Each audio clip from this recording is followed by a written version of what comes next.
ওগো মা, আমার কি পিতা কখনোই ছিল না? মা তখন অশ্রু ভেজা নয়নে ছেঁড়া কাপড়ে মুখ লুকিয়ে বলে, জানি না বাবা। তখন ওই ছোট্ট বাচ্চাটি মাকে বলে, মা, আমরা তো জানি বাবা সারা পৃথিবীর বুকে একমাত্র হযরত ঈসা আলাইহি ওয়াসাল্লাম, তাহলে আমার বাবা কোথায় মা? তখন মা বললেন, কত শিশুদের এত বাবা খুঁজতে নেই রে পাগলা। মা, তাহলে আমরা রাস্তায় থাকি কেন? তখন মা বললেন, বাবা, তোমার এত প্রশ্নের উত্তর নেই গো আমার জানা। কারণ আমিও জন্মের পরে বাবা হারা, বছর 6 পরে মা হারা।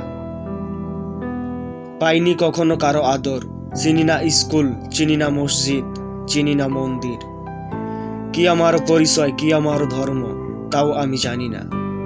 সেই ছোট্টবেলা থেকে কখনো বোতল কুড়িয়ে, কখনো কাগজ কুড়িয়ে, কখনো চুরি করে, কখনো মানুষের থেকে চেয়ে খাবার খেয়েছি বাবা।